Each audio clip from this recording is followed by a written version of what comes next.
Saludos señores estudiantes, sean bienvenidos a un nuevo video. En esta oportunidad nos vamos a referir al régimen salarial vigente en la legislación laboral boliviana. Inicialmente debemos mencionar que era costumbre y tradición antigua en muchas familias romanas remunerar periódicamente a sus empleados domésticos con una pequeña paga, que probablemente en épocas arcaicas también fue una pequeña entrega de sal. He ahí el origen de la palabra salario.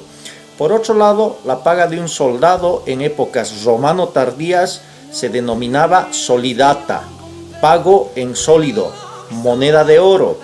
He ahí el origen de la palabra sueldo. En nuestra realidad nacional surge con la instalación de una empresa genuinamente capitalista, como La Salvadora de Simón y Patiño, y otras establecidas en los centros mineros de Huanchaca y Pulacayo, donde se registra que el trabajo subordinado y dependiente es retribuido mediante sueldos y salarios. Conocer la diferencia entre sueldo y salario es primordial a la hora de hablar de la remuneración. Sueldo es una remuneración fija mensual que recibe un empleado. Salario es una remuneración variable que perciben los obreros, que puede pagarse por quincena, por semana, por jornal o por hora.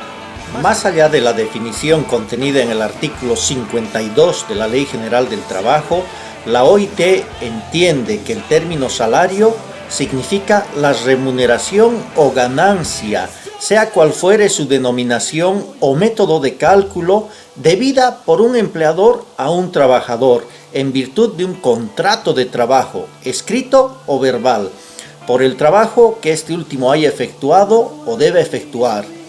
El Decreto Supremo 1592 del 19 de abril de 1949 establece que remuneración o salario es lo que percibe el empleado trabajador en dinero, en pago de su salario, incluyéndose en esta denominación todas las comisiones, particiones y beneficios cuando estos tengan carácter permanente, regular y continuo. Ahora bien, en esta parte corresponde hacer un paréntesis para hablar de la definición de los distintos conceptos remuneratorios. Por ejemplo, el total ganado es la suma de todas las remuneraciones percibidas por el trabajador de forma mensual, que provienen de contratos laborales, antes de realizar los descuentos establecidos por ley para impuestos y para seguridad social. Con relación al líquido pagable, este es llamado también salario de bolsillo. Es la cantidad que finalmente va al bolsillo del trabajador, descontando los impuestos de ley y todas las aportaciones del trabajador a la seguridad social. Respecto al haber básico o denominado también sueldo de contrato, es la remuneración pactada en el contrato de trabajo entre el empleador y el trabajador. El artículo 53 de la Ley General del Trabajo nos refiere que el salario mínimo nacional será fijado por el gobierno central y es definido como la cuantía mínima de remuneración que un empleador está obligado a pagar a sus asalariados por el trabajo que estos hayan efectuado durante un periodo determinado, cuantía que no puede ser rebajada en virtud de un convenio colectivo ni de un acuerdo individual. En otro aspecto, a través de la historia, las teorías sobre el salario permiten entender las relaciones laborales y los factores que interactúan en ella en cada momento histórico. Y estas teorías son las siguientes. La teoría de la ley de bronce o de la subsistencia surge del mercantilismo. Defendía que los salarios se determinaban a partir del costo de subsistencia y procreación de los trabajadores, y que los sueldos no debían ser diferentes a ese costo. Si los salarios caían por debajo del costo, la clase trabajadora no podría reproducirse. Si por el contrario superaban ese nivel, la clase trabajadora se reproduciría por encima de las necesidades de mano de obra, por lo que habría un exceso que reduciría los salarios hasta los niveles de subsistencia, debido a la competencia de los trabajadores para obtener un puesto de trabajo. Con relación a la teoría de la oferta y la demanda, esta se refiere al pago de un salario basándose en un elemento fundamental, la mano de obra. La abundancia de esta en el mercado laboral definía un bajo salario, pero si la mano de obra escaseaba en el mercado, el salario sería más alto. La teoría marxista de la plusvalía nos refiere que el obrero a lo largo de la jornada de trabajo no solo produce el valor de su trabajo, sino que produce también un sobrevalor denominado plusvalía, que no se paga al obrero y que se convierte en ganancia apropiada por el empleador. Finalmente, el keynesianismo considera que los aumentos salariales pueden producir un aumento de la propensión al consumo y no necesariamente al ahorro, lo que generaría una mayor demanda de trabajo, a pesar de que haya que pagar mayores salarios. Keynes reconoce que una mejora en los salarios puede traer presiones inflacionarias, debido a que los empresarios tienden a trasladar a los precios estos aumentos en los costos de producción. También debemos analizar que han surgido distintos tipos de salarios según la intervención de varios factores. Entre ellos tenemos al salario por unidad de tiempo. En este caso, lo que determina el salario es el tiempo empleado durante la realización de una tarea. Tiene como módulo el mes, la quincena, la semana, el día o la hora. Sin embargo, cuando la remuneración es mensual, no solo comprende los días y horas de trabajo, sino también se pagan los descansos semanales y días feriados de descanso obligatorio. El salario por unidad de obra es aquel que se recibe en función de la cantidad de trabajo realizado, denominado también a destajo. Es un sistema por el cual se calcula la retribución en relación directa con el rendimiento del trabajador. Cada pieza terminada se abona con una retribución fija y la cantidad de unidades producidas durante la jornada dará el resultado del salario de cada día. Tenemos también el salario por tarea. Es un sistema en el que se fusionan las dos anteriores formas clásicas de retribución. Se fija un determinado tiempo y se establece para ese tiempo un rendimiento fijo. Entonces, el trabajador debe una cantidad de producción durante un lapso previamente fijado. El salario progresivo o con primas se paga cuando el obrero desarrolla una cantidad superior al rendimiento mínimo establecido. El suplemento consiste en una bonificación, un sobresueldo o prima, que se le abona, reiteramos, por producir más en igual tiempo o por producir algo en menor tiempo. El salario por comisión se refiere a ese porcentaje que recibe el empleado sobre el precio de las ventas que realizó durante determinado tiempo para la empresa. Es posible encontrar dos modalidades. Primero, el trabajador recibe el total del pago sobre la base de comisiones, o segundo, recibe un sueldo fijo y además un porcentaje por las ventas realizadas. El salario en especie tiene una significación concreta. Se refiere a los pagos que se hacen en frutos, géneros, productos o servicios, y no así en dinero. Sin embargo, el artículo 65 del 21060 prohíbe específicamente el pago del salario en especie, ya sea de forma total o parcial. Con relación al pago del salario y los descuentos de ley, el artículo 42 del Decreto Reglamentario de la Normativa Laboral establece que el empleador descontará del salario de sus trabajadores las sumas correspondientes al impuesto a la renta y los aportes a la seguridad social, constituyéndose de esta forma en agente de retención. Cabe aclarar que estos descuentos se realizarán tomando en cuenta como base de cálculo el total ganado del trabajador. Es así que con relación a la seguridad social a largo plazo administrada por las AFPs, el empleador tiene la obligación de descontar del total ganado de sus trabajadores todos los meses un 10% con destino al seguro de jubilación, 1.71% con destino al seguro de invalidez o muerte proveniente de riesgo común, es decir, de circunstancias ajenas a la relación laboral. Luego, también descuenta un 0.5% por comisión a las AFPs. por el pago que el trabajador realiza a las AFPs y finalmente otro 0.5% con destino a la pensión solidaria de vejez. En total, mensualmente, el empleador debe descontar sobre el total ganado de sus trabajadores un 12.71%. En cuanto a la aplicación práctica, tenemos el siguiente caso. El señor Pablo Escobar trabaja en la empresa minera Minerva y percibe un sueldo mensual de 10.000 bolivianos. Recibe el descuento con destino a los aportes para la seguridad social de largo plazo.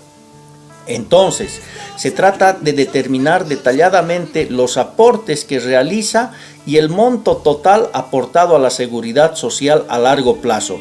Si el total ganado es de 10.000 bolivianos, 10%, es decir, 1.000 bolivianos, mes se va con destino a la cuenta de jubilación.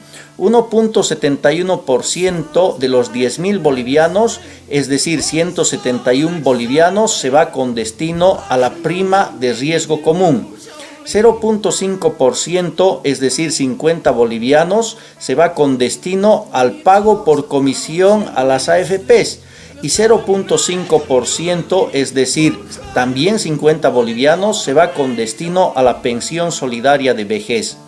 Entonces, en total a este trabajador se le descuenta 12.71% todos los meses.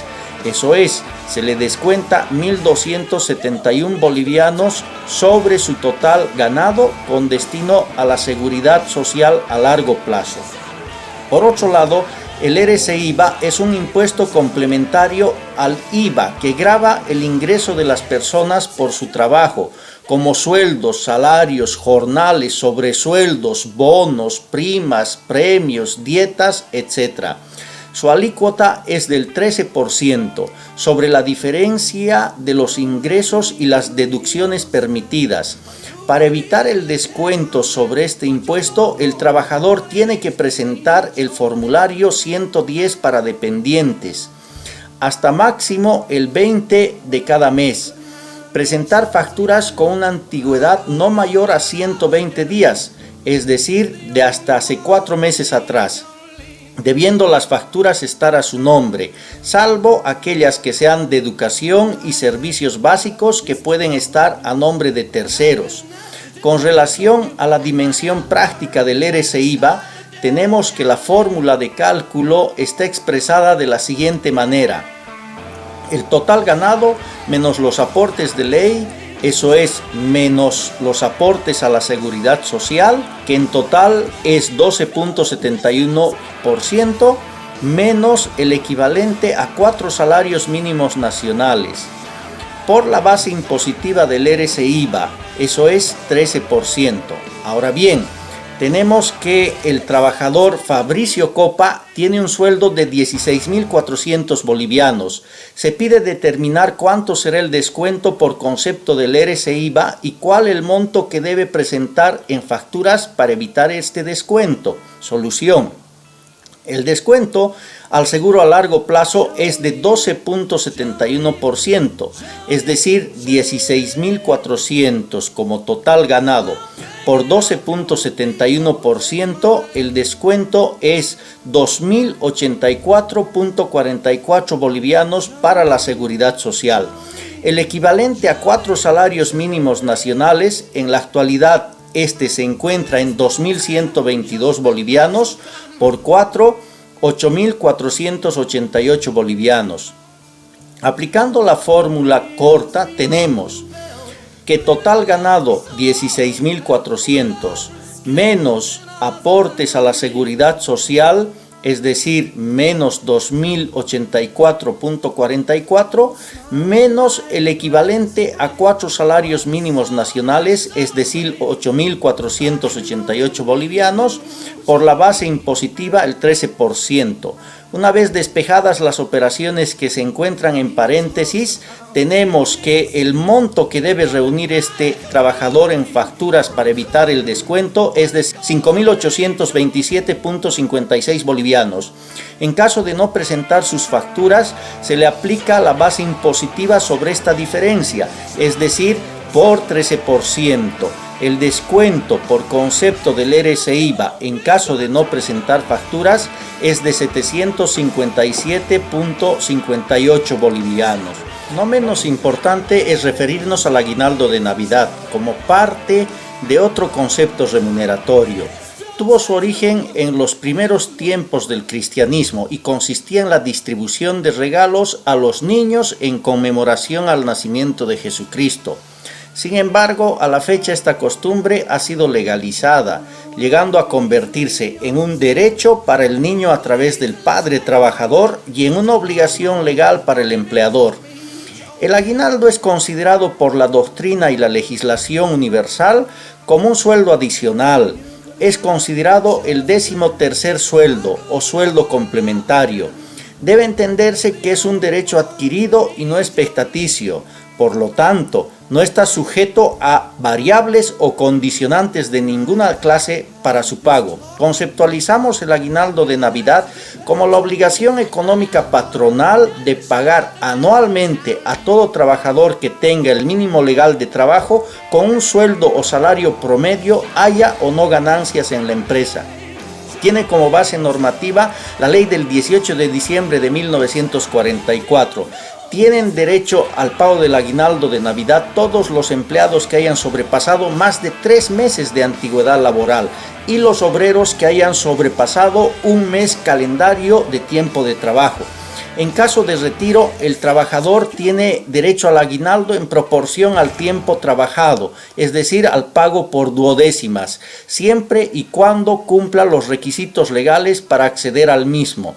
El aguinaldo no admite descuentos, retenciones o embargos. Si el empleador no paga el aguinaldo hasta antes del 20 de diciembre de cada año, tendrá una sanción económica consistente en el pago doble del aguinaldo.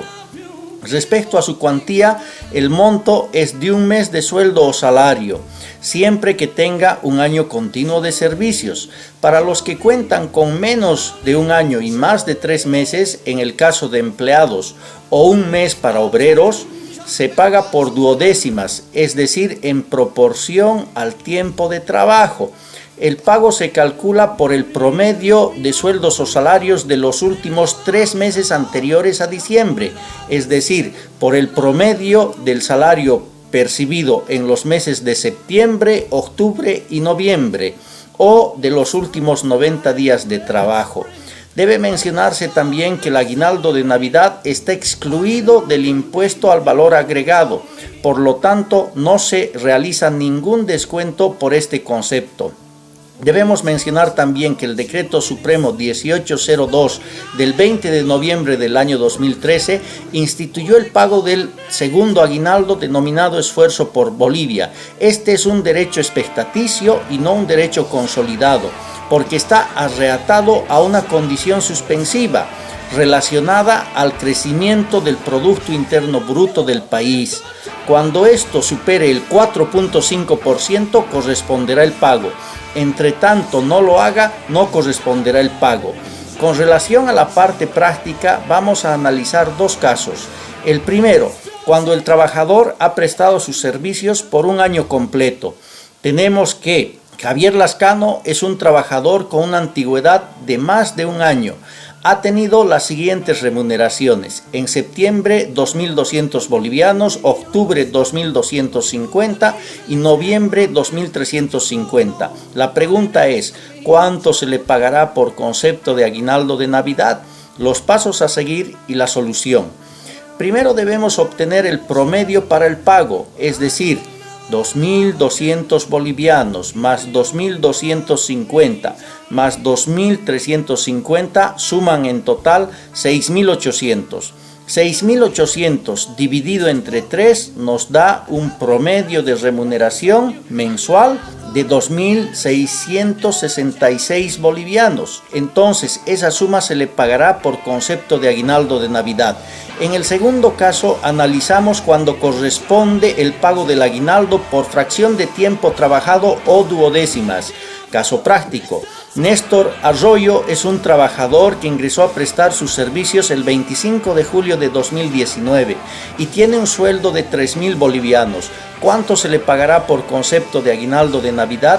Se obtiene el promedio para el pago. 3.000 bolivianos en septiembre, octubre y noviembre hacen 9.000 bolivianos. Dividido entre 3.000 bolivianos. Pero este trabajador no ha trabajado todo el año, solo ha trabajado 5 meses y 5 días. Es decir, 155 días. Entonces, 3.000 bolivianos dividido entre 360 días del año comercial, el promedio remuneratorio por día 8.33 bolivianos. En consecuencia, si ha trabajado 155 días y por día se paga 8.33 bolivianos, tenemos que el resultado es 1.291.67 bolivianos por concepto de aguinaldo de Navidad que se le debe pagar a este trabajador. Con relación al bono de antigüedad, debe entenderse que es aquel porcentaje de la remuneración adicional que el trabajador percibe de manera proporcional a sus años de servicio en la empresa, en compensación inmediata y directa a la experiencia adquirida y al desgaste absoluto de su energía laboral. El artículo 60 del 21060 establece una escala única aplicable a todos los sectores laborales. De 2 a 4 años, 5%. De 5 a 7 años, 11%. 8 a 10, 18%. 11 a 14 años de antigüedad laboral, 26%. 15 a 19, 34%. 20 a 24, 42%. Y de 25 años de antigüedad laboral adelante, 50%. El Decreto Supremo 23113 de 1992 dispone que la base de cálculo para instituciones no productivas es un salario mínimo nacional, mientras que el Decreto Supremo 23474 del 20 de abril de 1993 dispone que la base de cálculo del bono de antigüedad se amplía a 3 salarios mínimos nacionales para empresas e instituciones del sector productivo. Tratándose de la dimensión práctica del bono de antigüedad, tenemos que el trabajador Simón Huanca trabaja en la empresa municipal de Áreas Verdes de Sucre. Ha trabajado más de 20 años y tiene un salario de 3.500 bolivianos. La pregunta es, ¿cuánto se le pagará por concepto de bono de antigüedad? Los pasos a seguir y la solución. La fórmula de cálculo establece que al ser esta empresa no productiva, corresponde el pago del bono de antigüedad sobre un salario mínimo nacional, es decir, 2.122 bolivianos. Con la antigüedad que tiene este trabajador, 20 años, y revisando según la escala, le corresponde un 42%. Entonces, 6.366 por 42%, 891 bolivianos, .24 por concepto de bono de antigüedad. Luego tenemos que el señor Mario Copa trabaja en la papelera durante 5 años y 2 meses y tiene un sueldo de 5.000 bolivianos. La pregunta es, ¿cuánto se le pagará por concepto de bono de antigüedad? Debemos comprender que la papelera es una empresa productiva, por lo tanto, la base de cálculo para establecer el bono de antigüedad es sobre 3 salarios mínimos nacionales. Entonces, los pasos a seguir y la solución: 2.122 bolivianos por 3, 6.366 bolivianos. Este trabajador con 5 años de antigüedad laboral accede al 11% según la escala del bono de antigüedad. Por lo tanto, 6.366 por 11%, 700.26 bolivianos por concepto de bono de antigüedad. Finalmente, para concluir con esta unidad temática, debemos referirnos al subsidio de frontera. El Decreto Supremo 21137 del 30 de noviembre de 1985, en su artículo 12, dispone textual: se sustituyen los bonos frontera, zona o región con un subsidio de frontera, cuyo monto será el 20% del salario mensual. Se beneficiarán con este subsidio solamente los funcionarios y trabajadores del sector público, cuyo lugar de trabajo se encuentra dentro de los 50 kilómetros lineales de las fronteras internacionales. Esta disposición regirá también para las empresas privadas. Entonces, Con relación a la dimensión práctica, tenemos que el trabajador Pablo Candia trabaja como juez en Cobija Pando y tiene un salario básico mensual de 9.500 bolivianos. La pregunta es, ¿cuánto se le pagará por concepto de subsidio de frontera? Entonces establecemos que el salario básico es 9.500 bolivianos y el porcentaje a pagar del subsidio frontera, en atención a que Cobija se encuentra dentro de los 50 kilómetros lineales más próximos a una frontera internacional, es del 20%. Por lo tanto, 9.500 por 20%, 1.900. La respuesta: se le pagará 1.900 bolivianos por concepto de subsidio de frontera. Esperando que la información proporcionada sea de utilidad, nos despedimos hasta una siguiente oportunidad. Buenos días, tardes, noches, según sea el caso.